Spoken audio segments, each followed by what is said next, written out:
Here's hoping you'll never have to use it. But if you do get a flat tire, knowing how to use your tire service kit repair system will get you back on the road quickly and safely. A quick note though, for more detailed information, including where the tire service kit is stored on your vehicle, refer to your owner's information.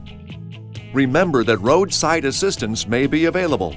Consult your owner's information for details.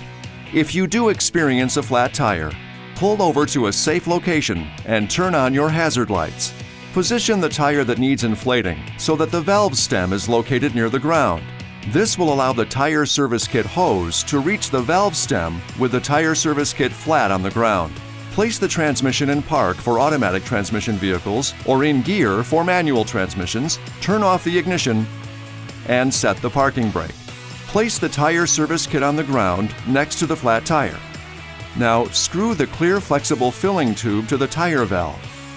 Insert the power plug into the vehicle's power outlet socket. Start the vehicle engine. Push the tire service kit power button to the I position. The electric compressor will be turned on and sealant and air will inflate the tire. Minimum 26 psi, 1.8 bar of pressure should be reached within 20 minutes. If the pressure has not been reached, turn off and remove the tire service kit. Drive the vehicle 30 feet, 10 meters back and forth to better distribute the sealant inside the tire. Attach the clear flexible filling tube of the compressor directly to the tire valve and repeat the inflation process. When the correct pressure has been reached, start driving the vehicle to uniformly distribute the sealant inside the tire.